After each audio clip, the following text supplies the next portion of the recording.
Hey, Twisted listeners, I'm Cindy, And I'm Diva. and this is Twisted Listeners, a podcast about murder. And Bliss.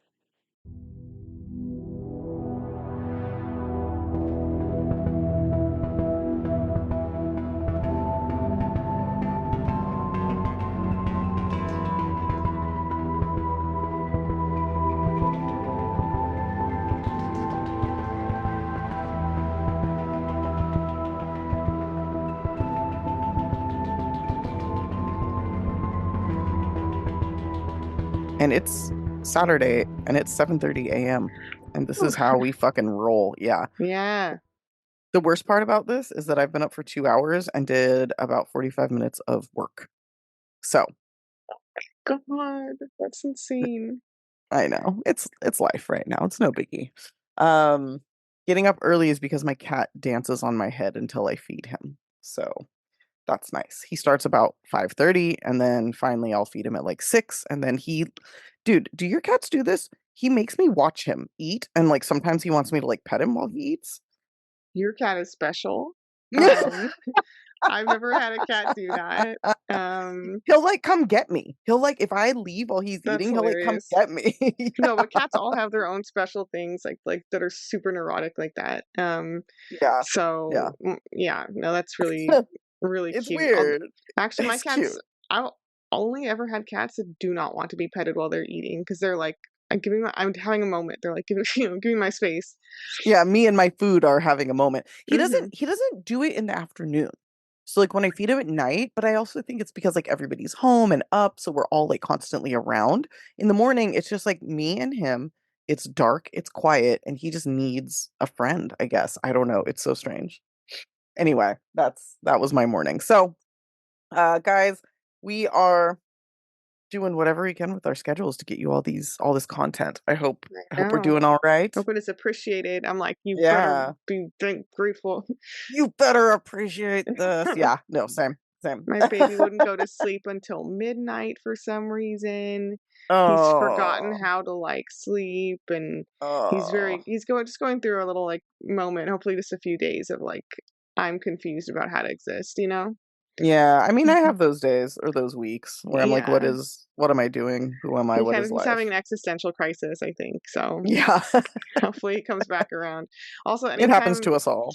anytime that anything good happens, I think with babies, it's like, oh, he's sleeping like really good. It's like, uh-oh, you've angered the baby gods. Like, no, Yeah, can't be as soon that as good. you notice it, Hmm. you have ruined everything for yourself. Yeah, yeah. Yeah, yeah. So we had too good of like a week, and then this has And to this is what happen. you get. Yeah, this is the price you pay. So, Okay, anarchy. yeah. Anyway, guys, this is part 2 of Unrequited Love Murders, which I think is way too kind of a title for these motherfuckers and things that Yeah. they do. Um, but anyway, it's a Valentine's Day theme, so it's like a week early considering we record every week, but I just really wanted to get into it. I mean, it's So interesting too to think about because like unrequited sounds kind of romantic. Or yeah, there's sounds nothing like something romantic. from a romantic movie, perhaps, or like, but in reality, in real life, anytime you have unrequited feelings for someone, some advice. Fuck off. Like, Yeah.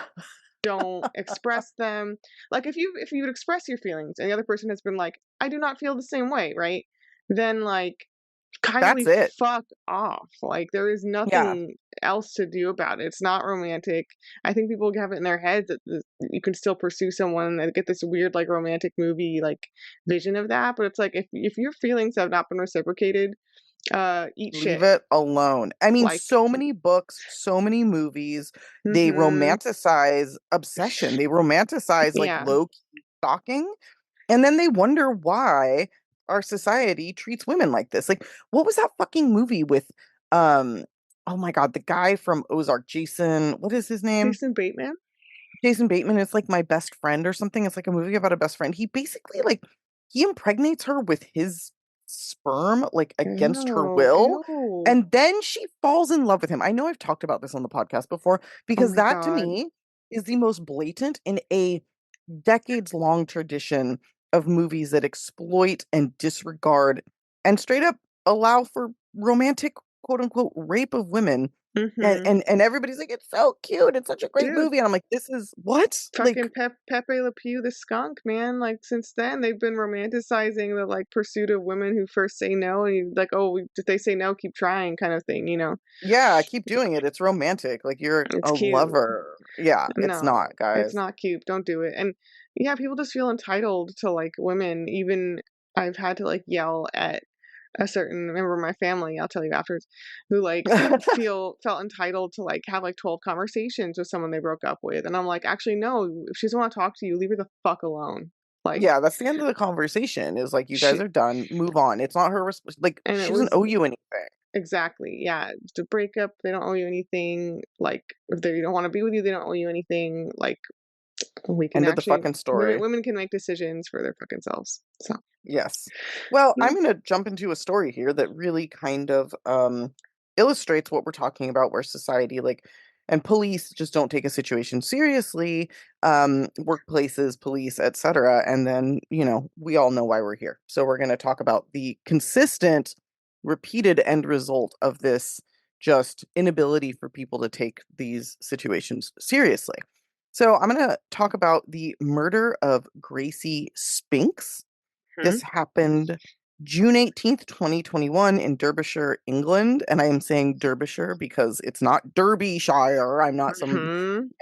I We're listened to people being interviewed we know and pronunciations.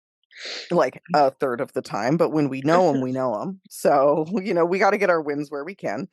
So anyway, this is Derbyshire, England, and that's probably not even correct, but it's close.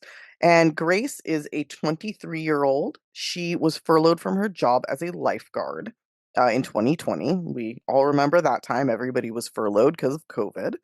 She quickly Mhm. found another job, though, and started working at a warehouse for the tech company Xbyte. Gracie was young and beautiful. She was a talented singer and artist. She loved riding horses. She had her own horse named Patty, who she kept at a nearby stable with a large field for riding. So she like had him at stables. She would visit her horse every day, every morning to care for him, and every day pretty much to ride him. And beyond this, she also took work as a part-time model. She also played piano quite well. So she had a lot going on for herself. Like there's a video of her singing in her bathroom because anybody who sings knows bathrooms give you good acoustics. Mhm. She has a lovely voice, and her parents said she always used to sing and play her piano, just like in her free time. That's what she would do, which is fucking awesome. So anyway, pardon me.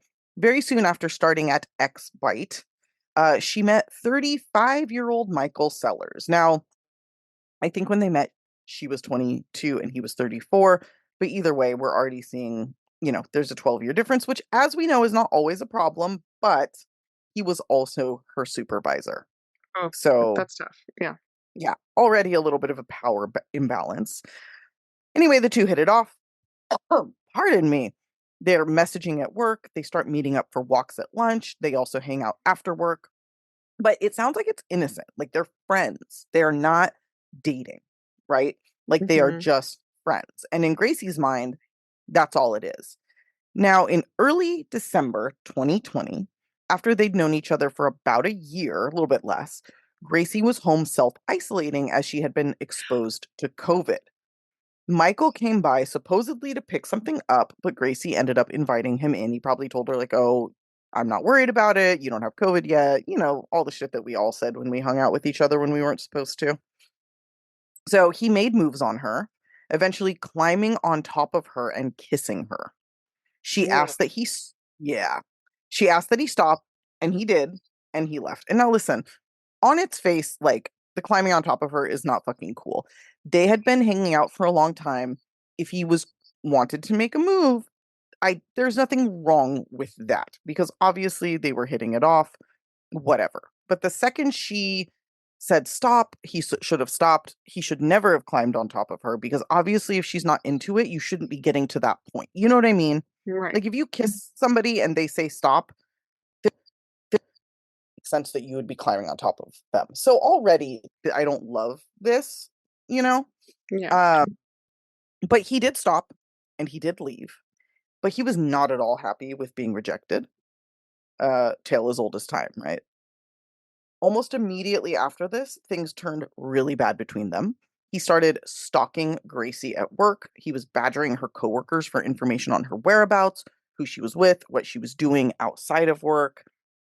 And he also went as far as stalking her via the company's CCTV, Okay. which is fucking intense. Like It's he's fucked just up. sitting there watching her. Like he's probably not even doing his job. He's just obsessively watching her, like, I don't know, sit there, work, walk around. It's fucking crazy.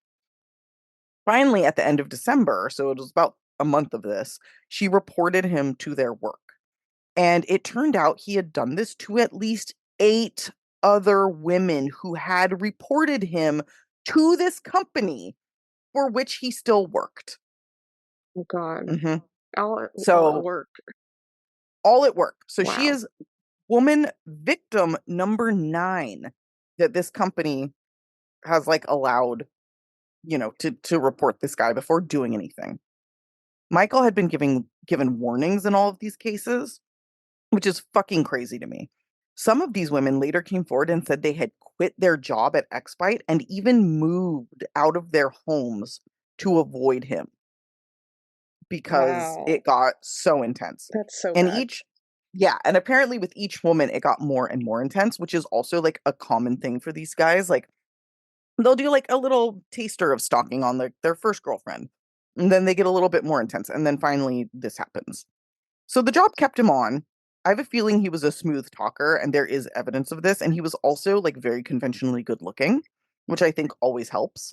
But this time, when Gracie reported him, they finally suspended him and eventually dismissed him from his job altogether.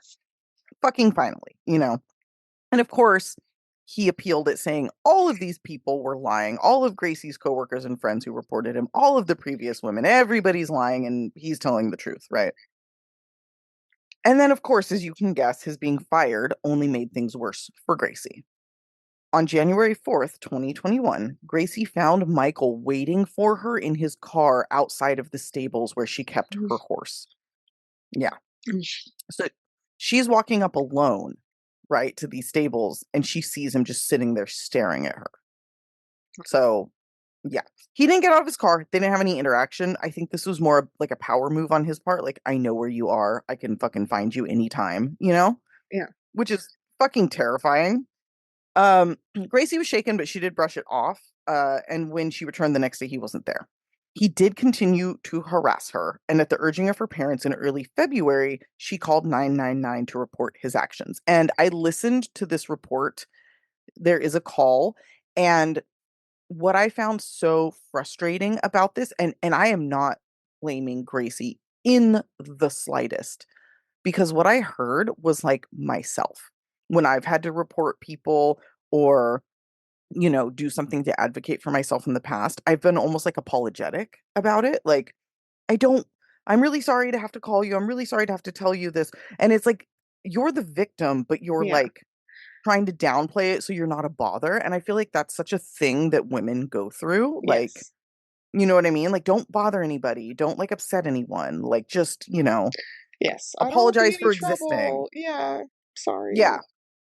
exactly. So she was that was her tone, which again, we're raised to be this way. And I feel like the UK is worse than America in a Oh lot of yeah. ways. Yeah. So she is sitting there like on the phone, like, I don't want him to be arrested. I don't want him to be, you know, like I just want like a report to be taken. So this is on file. And she tells them about work. She tells them about her coworkers being harassed by him. She tells them about when he was waiting for her outside the stable and how that scared her quite a lot. Um, so the police, they do file a report, and at first they did deem it high priority, even though the way she talked about it was like diminishing because again, that's what we're taught. The police were like, okay, we're going to take this seriously. They were intended to go to her work to interview the coworkers involved as well as speak with Michael. They did go speak with Michael, who told them that he and Gracie had been in a relationship and had recently broken up, which is not true and did not match what Gracie said. But of course, they believed Michael over her and decided, he's just going through a breakup. Like, this is a little bit more understandable because they were together, and they just cautioned him, leave her alone. but they chose not to go talk to any of the coworkers at the workplace, so they did not find out about the other women he harassed. They did not confirm that they were never in a relationship. They were just like, "Oh, we trust the man. He's good looking," and like convinced us. Oh my Which god. is, I know, it's so fucking typical, right? So now Gracie and her family have this inflated sense of safety because they believe the police are aware and taking this seriously, which they were decidedly not. So Gracie continues her life as normal, expecting like the police have talked to him, they've talked to the coworkers, they're taking this seriously. For a while, Michael did seem to back off, likely due to his chat with the police.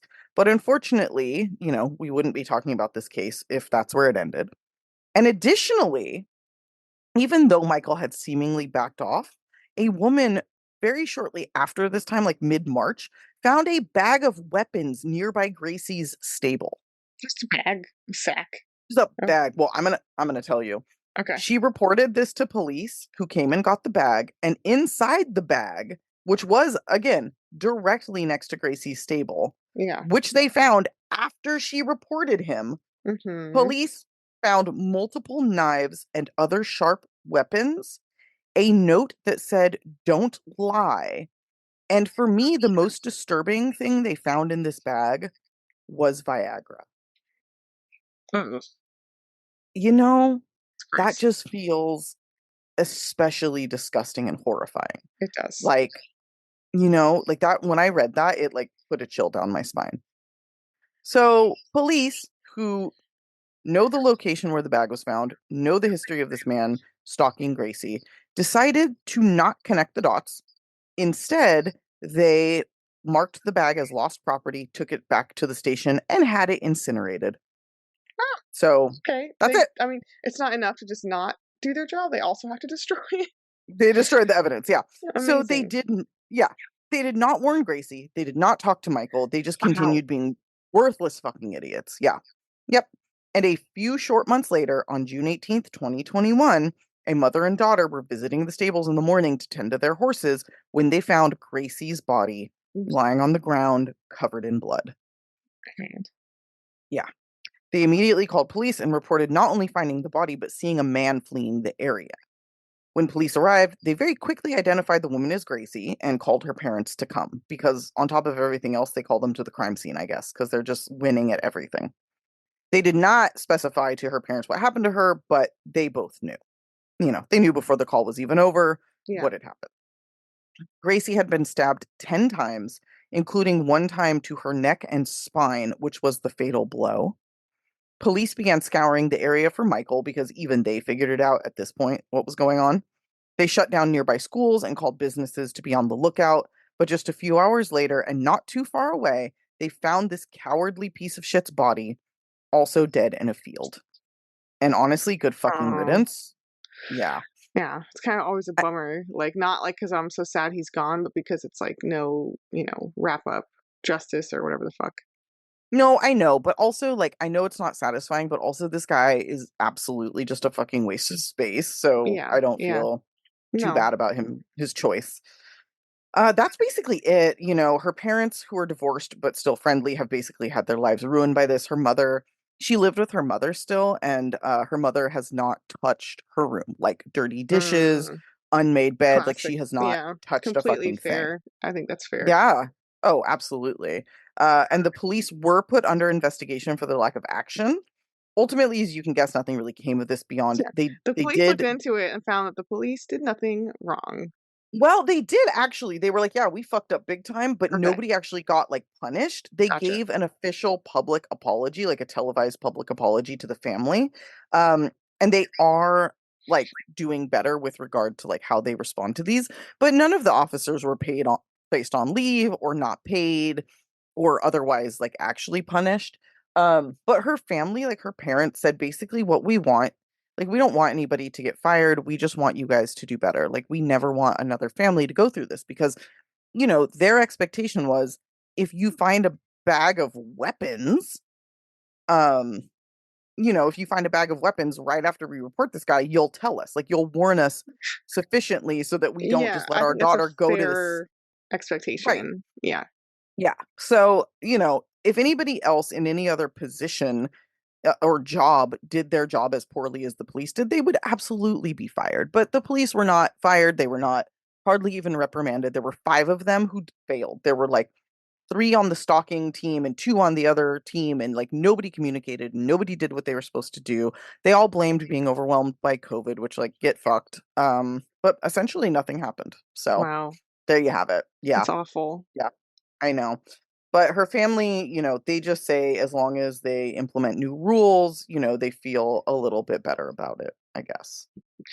So, Wow. That's bleak and yeah, shitty. Um, it really is. It really is. all right. Yeah. Well, But, my no. story takes us to Florida. Um, in Oh, of course it does. 2012. Yes. Actually, there's a show. I watched some of it, but I already knew this case really well. Called Mhm. Floribama Murders Floribama? that was on Investigation Discovery, and like the show Floribama Shore. It's a No, I don't know any of this shit. okay. If Well, you ever say, "Do you know X reality show?" My answer is almost okay. always Well, Cindy no. doesn't watch reality TV, but all of the listeners out there who do like Do. garbage Yeah. TV are like screaming right now, yes, because Floribama Shore makes Jersey Shore look like Rogue Scholars. Like it's like the trashiest people you could possibly ever see in your entire life. Like, and they're just drinking like morning till night. Like they wake up and take tequila shots at 7 a.m. Like Oh my it's a god. very intense caliber of people. It's a beautiful show. Oh If you my ever want to feel god. like your life is like just really together, you can just watch them and you're like, Yeah. wow, wow, wow, wow. I That's the problem though. It never helps me feel better because I'm like, they probably get paid like $10,000 an episode and like don't have Right. to worry about like losing their home. You know what I mean? And like here I am over I here don't like know that they get paid that struggling. much. Like, I don't. They're not like rich people on the show. Anyway, well, um, whatever. but Okay, the somebody's Flor making money. we're going to Floribama. Anyway, so this is I actually could have sworn we did this case, but I checked and checked and checked, and we didn't. It was on the list for love triangles, but Okay. didn't get picked. I just felt like it because I've seen like 7 shows about this case. All right. So this is the case of Pedro Bravo, I guess. I'll go with him. But we're gonna start by talking briefly about Erica Fryman and Christian Aguilar. Okay. And I guarantee you've heard of this. This young couple were both 18 years old. They had just started dating a few months prior, although they had actually been friends all through high school. And they were Okay. originally from Miami, but they were now both in Gainesville, which is in kind of northern Florida, Floribama, if you will. Okay. Christian was attending University of Florida for biomedical engineering, Oh. and yeah, and Erica was studying at a nearby community college. So they happened to find themselves in Gainesville, and then they were like, "Oh, hey, like we have someone we know in town, you know." And then they started hanging out, and they started dating. Okay. Cool. I Yeah. get it. Yeah. Yeah. Christian seemed like a really sweet kid. He was the first in his family to go to college, and his dad got like Mm. choked up in the interview thing to get choked up talking about how smart he was and how he was going to be an engineer and all this stuff because it was a big deal in their family. Yeah, Um, that's always a big deal when you're the first one, yeah. That's a big thing. In high school, Erica had dated another boy named Pedro Bravo from the time she was a sophomore through senior year, and he was kind of friends with Christian as well. So they're all friends, part of a larger friend group in high school. But before the end of the senior year, Erica tried to break up with Pedro, doing the classic we're seniors, going to different schools, moving to different places, kind of thing. Like Mhm. perfect occasion to dump your boyfriend. Right. So she tries to do that, and I say try because Pedro does this thing which I really don't love and quote unquote refuses to accept Erica's decision. And is like, no, you can't do that. That's always And such a weird response. Like, no, she can. she She can. can. You don't get to decide. Like, what the fuck? She very much can. Yeah. So Erica, perhaps, I don't know, just being anxious about whatever, or just being a girl and being too easy to please, kind of goes along with it. And she does continue to date him through the summer. But by the end of the summer, she's like, okay, no, really, I'm actually breaking up Like, with you. this is it. We're done. Yeah. Yeah. Final decision. Yeah, final Um, answer. so Pedro, by all accounts of his friends and people who know him, does not take this very well. He gets really depressed and even suicidal. Okay. This is when she, goes to Gainesville. She starts dating Christian, and they elect to hide their relationship from Pedro because they rightfully expect he wouldn't take that news very well. Right. Um, Right. but wouldn't you know it, Pedro finds out about this through mutual friends in the friend group. Mhm. And then he announces he's also moving to Gainesville to attend the very same community college that Erica Oh, come is. on. Mhm. That's ridiculous. So annoying. I would be so annoyed. I Um, know, me too. your ex, yeah. But Jesus. it's worse than just annoying. So although they still intended to try and keep the fact that they're dating secret from him, like I said, Pedro Mhm. already knew. And Erica first hears from their mutual friends that Pedro just basically took the breakup really hard, that he had been suicidal. So basically, she Mhm. tries to check in with him as a friend, which is testifies to how sweet she is as a person, but like Yeah, really, yeah, really, absolutely. and she just cares about him, of course. But it's also like, ugh, she wasn't seeing the big red flag here. Right. Right. So in their conversations, he repeatedly asks Erica if she's dating Christian, and she keeps denying it. So this is dicey territory. Not to blame her for anything, but No, he's spiraling out. I understand why. Mhm. It's just frustrating, you know? Yeah. So September 20th, Ugh, 2012, Pedro hits up his old friend Christian, who he hadn't seen yet since they had both, since he had newly moved to Gainesville. right. And asked to hang out. And Christian is hesitant, reportedly at first, and I think he even tells Erica like, "Ugh, awkward, right?" Right. Um, but he does go because they were friends. And security camera footage will capture the two boys shopping at um, a Best Buy, which I think I'll circle back to later. Okay. But Christian, however, never makes it back to his dorm, Mm, doesn't go to his classes the next day, and he's reported missing by girlfriend Erica. Uh, okay. she says that he was supposed to spend the night with her that night after school. He never shows up, and she kind of follows up and pieces it together that he hasn't been anywhere he's supposed to have Right. fucking been. Right. He's also his phone has been turned off, which is super suspicious, and a huge search ensues to try to find him. Ugh, Um, rough. Investigators obviously talk to Pedro right away because they can figure out the two of them hung out. Right. He talks about how they went out to eat, then they went to a Best Buy. He drove around and talked. They drove around and talked, and he says he picked up a hitchhiker on the way back to campus, the various campuses, What? and then dropped this hitchhiker off near a storage facility. He said that this hitchhiker was playing with duct tape in the back seat, but other Mm, than noting that, he didn't describe having any issues with him. Um, so weird.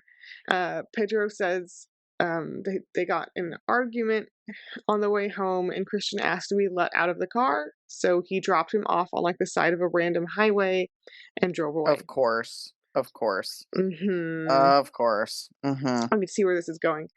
Yes. Investigators go to that spot, which is very specific, that Pedro said he dropped Christian off at. They search the area.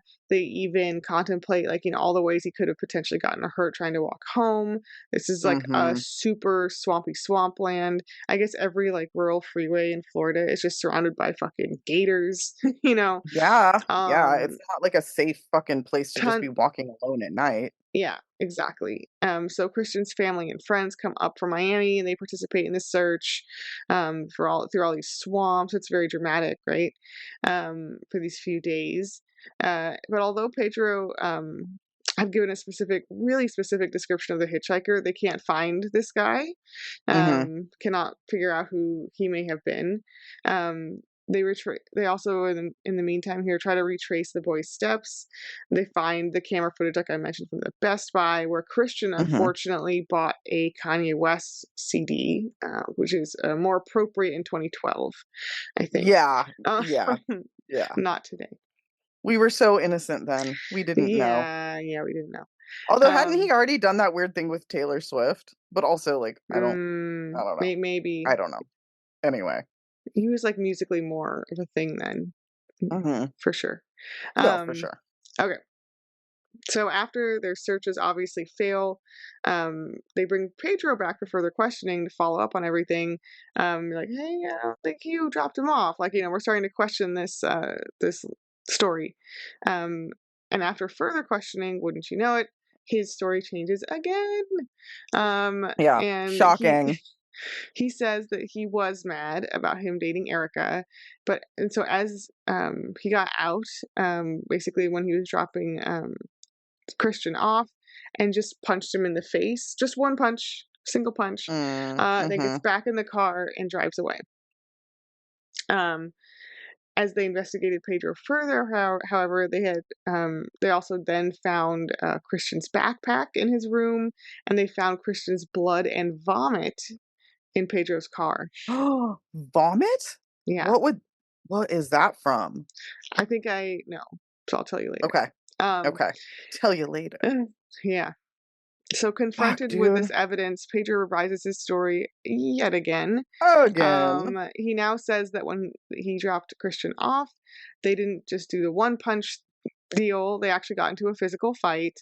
Of He said course. Christian was knocked unconscious, and Pedro says he basically drove away and left him injured on the side of the road.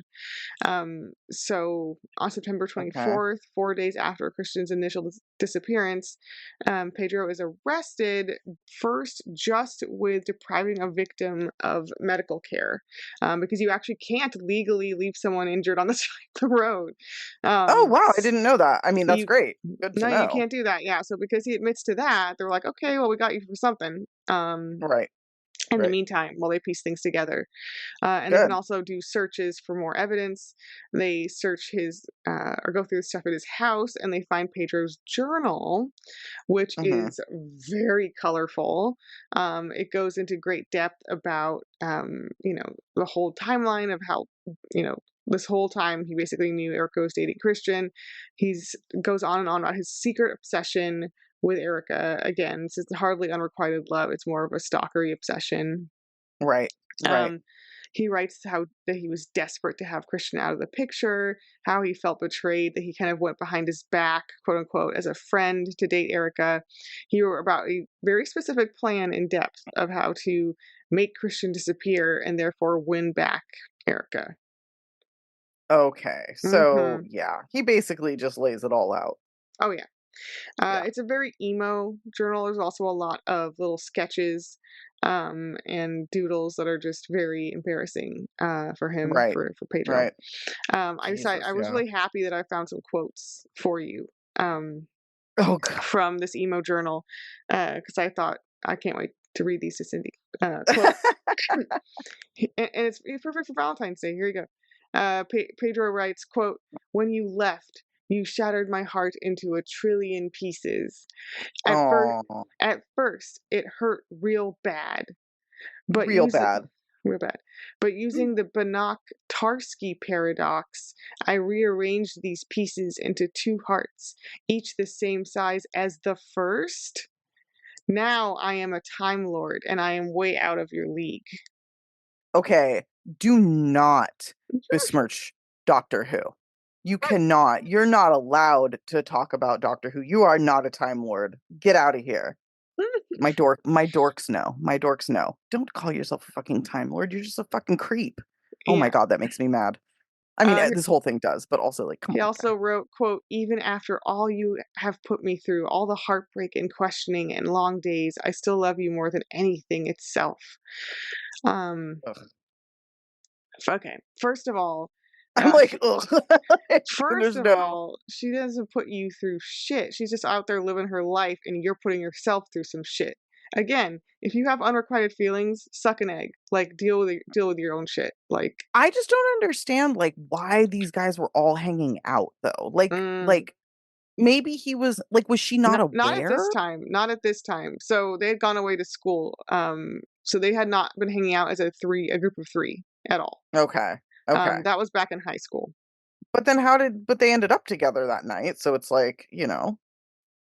He No, and no, Christian. Erica wasn't there though. Yeah, so he wanted to hang out with Christian because they had formerly been friends in high school, and so that was the pretense. But Okay, so it Erica wasn't like wasn't there. they weren't like actively hanging out. Okay, No, and that makes me feel they weren't better. flaunting this in his face. They were trying to keep it secret, right? They were being Um, quiet about it. They were, yeah, I get it. I get it. And also, like, there's no way they would have expected this. no, They're no, just trying to be nice exactly. people. Yeah, it, exactly. And boop, boop, boop, boop, boop. Okay, so there's those amazing quotes. Investigators also find receipts in his house for Pedro's purchases of duct tape and a shovel from September There you 19th, go. the day before this all happened. And after all this additional evidence is gathered, his charges are at last upgraded to murder charges. Good. Good. Proper. Yep. October 13th, a few weeks later, sadly, Christian's body is found in a nearby wooded area. It's Mm. found that he had technically been strangled to death. Oh, that's why he vomited. Potentially, although they also find a Gatorade bottle in Pedro's car that was full of sedatives. So I'm not Oh, that's why he sure. vomited. Okay. Yeah, I think it's because he was first poisoned and then sedated in some way with that Gatorade, and then yeah, that could be why the vomit was there. That's fucking crazy. Mhm. Yes. Wow. This is very Uh, planned. very premeditated, yeah. Hmm. When Pedro goes to trial in August 2014, prosecutors lay out the full timeline, which you kind of already have figured out, I think. Right. He Yeah. poisoned him, like I said. Pedro turned off his own phone, and I presumably also Christian's at some point Hmm. before driving to that wooded area, and then strangling the sedated or poisoned Christian to death. God Um, damn, dude. We'll also learn how dirt and gravel from the underside of Pedro's car matches that specific area, as if we needed more evidence, but there's some more. Right. And the forensic testing matches the duct tape to the specific duct tape that he had in his car, which I guess you can do. It's cool. Yeah. Um, That's crazy. I mean, I've yeah, seen that before on like forensic files where like, and they like show you how they do it, and it's like, dude, that's yeah. fucking crazy. Yeah. A former cellmate Ugh. also described how Pedro like confessed the murder to him in detail, and how he described watching the clock for 13 minutes while he strangled Christian, which is really disturbing that it took Oh that my long, God. that he had that long to like not do it Not do it. And then potentially. he also like watched it for that long, was like Mhm. very deliberate, very deliberate. Ugh. Mhm. God damn. Yeah, and he's like clearly not that remorseful if he's telling the first person he sees in No, not prison. even a little bit. Mm-mm. Pedro maintained his innocence and stuck with the story of him leaving him unconscious after the fight by the side of the road, which is really annoying. But Yeah. thankfully, that does not work. The jury finds him guilty, and I think 2014. And given that this is Florida, he was very lucky to actually only get a life sentence. Ooh, wow, So, yeah. not the Probably because death he was penalty. young. Yeah, although they don't give a shit about. No, they don't. They don't. That's crazy because this was so fucking premeditated and so brutal. Like, Yeah. that's pretty wild. I don't Yeah, know. so that's fucking Pedro Bravo. He's a little incel entitled ass bitch. And it really sucks that their like young life, Christian's young life, and their like relationship was cut short, which because they seem like really sweet people. So, I mean, regardless of their relationship, like, because, I mean, let's be honest, like, the chances of them ending up together are you never definitely know. not 100, but they're not 100%. But, like, he had so much going on for himself in his own life that this, No, I know. Not the you know, relationship is not everything, but it's still sad. Like you no, of never know. course. What Yeah. if they were soulmates or whatever? Like who knows? Yeah, no, totally. But It's still regardless, like, sad. his poor family, like, having so many hopes and dreams for him and having those all taken away is really super fucked. So, It's really fucked up, and I hate these type Jesus. of people who feel Me entitled too. to women and their time and their Agree. energy. So Yeah. Well, he's in prison now, so he'll never be with her again. Haha. Joke's on you, fucker. indeed. What are we doing next week? We didn't talk about it, I don't think. No, I have I think a good one. Just sticking with the Valentine's Day theme. Okay. That is this is sticking with the relationship theme. That's gonna have 5 million bajillion options. I will not have to in any way work very hard to make this list. Always a Um, good thing. yeah, I was thinking about murdered for cheating. So people who Ooh. cheated and then got murdered about it. Ooh, I like that. I like that. Yeah. I mean, like, Yeah.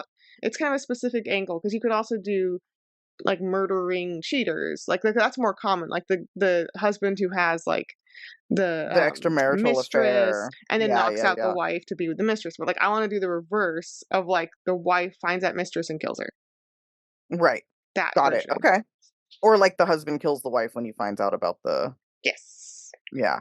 Okay. Yeah. I like that. We're gonna offline about my next